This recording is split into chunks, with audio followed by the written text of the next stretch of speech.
Hai, Assalamualaikum. Anda sedang menonton Sekilas Fakta 31 Mei 2023 bersama saya Pia Ernadia.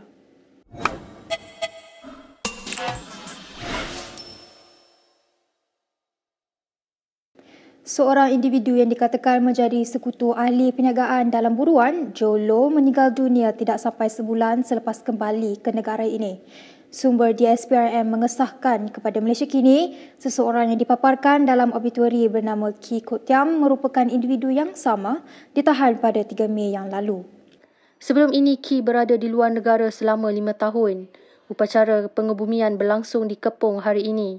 Sementara itu, Malay Mail melaporkan Kee dipercayai meninggal dunia akibat sakit mengejut. Sebelum ini dilaporkan bahawa Kee telah dihantar pulang dari Macau kerana tinggal lebih masa dari visanya. Kee tiba di lapangan terbang antarabangsa Kuala Lumpur pada jam 3 pagi pada 3 Mei dan diarahkan untuk pergi ke Ibu Pejabat SPRM pada jam 10 pagi hari yang sama. Al Jazeera melaporkan semalam bahawa Kee memberitahu SPRM dia telah bertemu Joe Low dan buruan kes 1MDB lain termasuk Eric Tan Kim Long, Casey Tang Ki Chi, Gay Chong Heng dan Nick Faisal Arif Kamil di Macau. Kee juga dilaporkan berkata bahawa Joe Low telah mengarahkannya supaya jangan kembali ke Malaysia sebagai saksi dalam kes 1MDB. Kee kemudiannya dibebaskan tanpa sebarang pertuduhan dikenakan terhadapnya pada masa ini, kata laporan itu. Sumber SPRM memberitahu Malaysia Kini pada awal bulan ini bahawa Kee disyaki telah menggelapkan wang daripada 1MDB dan SRC International melalui akaun sebuah syarikat bernama Right Shaw Limited. Sementara itu, keluarga mendiang Kee menggesa orang ramai supaya tidak melayan sebarang spekulasi mengenai kematiannya. Dalam satu kenyataan hari ini, firma guaman yang mewakili keluarga si mati berkata Kee meninggal dunia di hospital pada Isnin selepas dia diserang angin ahmar secara tiba-tiba. Dakwaan Menteri Besar Kedah Muhammad Sanusi Makno bahawa Pulau Pinang milik Kedah jelas melanggar Perlembagaan Persekutuan malah turut menjejaskan perpaduan negara. Menurut bekas Ketua Menteri Pulau Pinang, Lim Guan Eng, Perlembagaan Persekutuan memberikan keabsahan kepada kedudukan Pulau Pinang sebagai salah satu daripada 13 negeri yang membentuk Persekutuan Malaysia. Kata Guan Eng dalam satu hantaran di Facebook, ia boleh dilihat dan dibuktikan melalui jalur gemilang yang mempunyai bintang pecah 14 dan 14 jalur yang melambangkan 13 negeri termasuk Pulau Pinang dan wilayah Persekutuan. Guan Eng berkata demikian mengulas dakwaan terbaru Sanusi yang menyatakan Pulau Pinang adalah hak milik Kedah, yang mana ketika ini Perak dan Perlis adalah satu-satunya negeri yang mempunyai sepadan dengan negeri itu. Terdahulu, Sanusi mendakwa Kedah dan Pulau Pinang tidak ada sepadan kerana Pulau Pinang masih hak Kedah. Mengulas lanjut, Guan Eng berkata sebagai seorang Menteri Besar, Sanusi dilihat tidak meneliti, tidak mendengar dan tidak ambil peduli fakta sebenar. Katanya dalam keadaan sedar, kenyataan Sanusi itu membayangkan dasar PAS kini adalah untuk meletakkan Pulau Pinang di bawah negeri Kedah. Justru Guan Eng berkata kenyataan Sanusi bukan sahaja menguris hati dan menghina rakyat Pulau Pinang, malah juga mencabar kedaulatan Pulau Pinang, menggugat perpaduan negara, tidak menghormati Perlembagaan Persekutuan. Guan Eng juga mendakwa Sanusi bukan sosok yang cintakan keamanan dan seorang pemimpin yang sangat bahaya kepada negara kerana sanggup menghasut sentimen ramai demi PRN yang akan datang.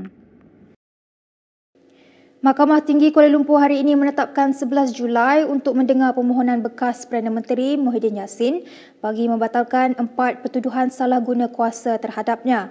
Hakim Jamil Husin menetapkan tarikh itu selepas pengurusan kes dihadiri pihak pendakwaan dan peguam yang mewakili Muhyiddin hari ini. Bulan lalu, Muhyiddin memfailkan permohonan untuk membatalkan 4 pertuduhan salah guna kuasa terhadapnya. Dalam permohonan itu, Muhyiddin berkata tuduhan tersebut tidak menunjukkan sebarang salah laku mengikut Seksyen 23/1 Akta SPRM 2009. Katanya, tuduhan itu juga merupakan satu penyalahgunaan proses dan tidak mempunyai butiran bagaimana dia menyalahguna kuasa sebagai Perdana Menteri antara Mac 2020 dan Ogos 2021.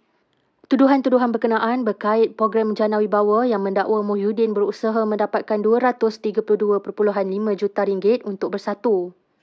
Program Jana Wibawa diperkenalkan pada November 2020 sebagai inisiatif rancangan COVID-19 untuk membantu kontraktor Bumi Putra.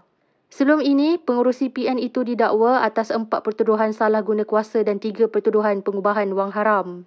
Permohonan untuk membatalkan pertuduhan itu menyasarkan pertuduhan utama iaitu 4 pertuduhan salah guna kuasa manakala 3 pertuduhan pengubahan wang haram bergantung pada 4 pertuduhan tersebut. Muhyiddin didakwa menggunakan kedudukannya sebagai Perdana Menteri ketika itu dan Presiden Bersatu untuk dorongan RM232.5 juta daripada 3 syarikat dan seorang individu antara 1 Mac 2020 dan 20 Ogos 2021. Berita seterusnya, Perdana Menteri Anwar Ibrahim hari ini mendapat lanjutan selama 2 minggu untuk menfailkan pernyataan pembelaannya terhadap saman fitnah RM150 juta oleh Dr. Mahathir Mohamad. Mahkamah Tinggi di-Shah Alam memberikan lanjutan untuk membolehkannya menfailkan pembelaan terhadap tindakan sivil berkenaan. Sekiranya Anwar tidak dibenarkan lanjutan, defendant perlu memfailkan pernyataan pembelaan hari ini. Peguamnya, Alif Benjamin Suhaimi mengesahkan keputusan pengurusan kes di hadapan pendaftar Mahkamah Tinggi awal hari ini. Pada 3 Mei lalu, Mahathir memfailkan saman terhadap Anwar berhubung dakwaan bekas Perdana Menteri itu mengumpul kekayaan untuk diri dan keluarganya semasa berkuasa. Tindakan sivil itu adalah berhubung ucapan dasar Anwar selaku Presiden PKR pada Kongres Kebangsaan khas parti itu pada 18 Mac. Melalui tuntutan mahkamah itu, plaintiff mendakwa antara lain bahawa Anwar membuat kenyataan tidak benar dan tidak berasas dengan niat untuk menimbulkan persepsi negatif terhadapnya. Mahathir juga mendakwa kenyataan itu bukan sahaja merosakkan imej dan reputasinya tetapi turut memalukan dirinya serta ahli keluarganya. Mahathir menegaskan bahawa anak-anaknya berjaya dalam dunia perniagaan tanpa campur tangan atau sebarang penyalahgunaan kuasa olehnya sebagai Perdana Menteri ketika itu. Mahathir memohon perintah mahkamah agar Anwar mengeluarkan permohonan maaf bertulis dan penarikan serta-merta dakwaan itu. Dalam perkembangan lain, Anwar Ibrahim berhujah cubaan Awang Hashim untuk bandingkan dirinya dengan Dr. Mahathir Mohamad berhubung dakwaan berdendam susulan tindakan tegas terhadap pembangkang adalah tidak masuk akal. Dalam jawapan terhadap pembelaan Awang, Anwar menafikan perbandingan itu dan menegaskan sekali lagi bahawa semua agensi penyiasatan dan badan pendakwaan di Malaysia bertindak secara bebas, saksama serta tiada rasa takut atau pilih kasih. Dalam satu jawapan yang dilihat Malaysia Kini, hujah pengurusi PH itu lagi, Awang yang juga ahli Parlimen PAS membandingkan dia dengan Mahathir atas dakwaan berdendam adalah fitnah serta didorong oleh niat jahat. Ahli Parlimen Tambun itu juga mendakwa kenyataan yang didakwa berunsur fitnah oleh ahli politik PAS itu ditujukan terhadapnya. Terdahulu dalam pembelaannya, Awang memetik perbezaan di antara pentadbiran Mahathir dan Anwar berkenaan tindakan pendakwaan terhadap musuh politik hanya dalam tempoh 3 bulan selepas dia dilantik sebagai Perdana Menteri. Awang berkata tindakan pertama Mahathir selepas menjadi Perdana Menteri pada 1981 ialah membebaskan 21 tahanan Akta ISA yang kini tidak lagi berfungsi. Katanya operasi lalang yang menyaksikan penahanan ahli politik kerajaan dan pembangkang hanya berlaku 6 tahun selepas Mahathir memegang jawatan itu. Sebaliknya, dakwa ahli Parlimen Pendang itu seteru politik Anwar dihadapkan ke mahkamah dalam tempoh 3 bulan selepas menjadi Perdana Menteri pada 24 November 2022. Pada 3 Mac yang lalu, Anwar memfailkan tindakan saman fitnah terhadap Awang atas 2 dakwaan iaitu yang pertama, Presiden PKR itu didakwa Awang menyalahgunakan kuasa dengan campur tangan dalam agensi penguatkuasaan dan pendakwaan Malaysia.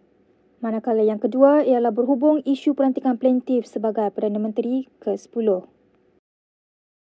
Kita ke berita seterusnya, naib Presiden PKR Nurul Izzah Anwar dilaporkan akan bertanding dalam PRN Pulau Pinang yang akan datang.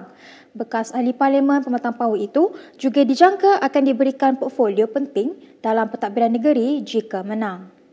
Memetik portal FMT yang memetik sumber rapat dengan seorang pemimpin PH berkata, penyertaan Nurul Izzah dalam PRN tersebut boleh meningkatkan peluang partinya untuk mengekalkan kerusi di DUN dan membantu mendapatkan undi daripada golongan wanita. Nurul Izzah pada PRU 15 lalu mengalami kekalahan mengejut di Pematang Pauh apabila tewas kepada calon PN Fawaz Muhammad dalam pertandingan 4 penjuru. Nurul Izzah sebelum ini dilantik sebagai penasihat kanan ekonomi dan kewangan kepada Perdana Menteri Anwar Ibrahim. Pelantikan itu mendapat kritikan hebat dari pembangkang yang mendakwa Anwar mengamalkan amalan kronisma. Tidak lama selepas itu, Nurul Izzah memaklumkan menerima pelawaan untuk menyertai Sekretariat Jawatankuasa Penasihat Menteri Kewangan bagi membantu usaha memperkukuh ekonomi negara. Tidak dapat dipastikan don mana yang akan ditawarkan kepada Nurul Izzah untuk bertanding. Sementara itu, Nurul Izzah yang dihubungi Malaysia Kini tidak memberikan jawapan pasti terhadap spekulasi tersebut. Menurut Nurul Izzah, ketika ini dia mahu memberi komitmen kepada tanggungjawab semasa sebagai ketua bersama Badan Penasihat yang diketuai oleh Hassan Merican. Secara ringkas, Nurul Izzah juga memberi bayangan apa-apa keputusan mengenai calon adalah keputusan parti dan dia terikat dengan keputusan tersebut. Berikut beberapa lagi ringkasan berita untuk hari ini.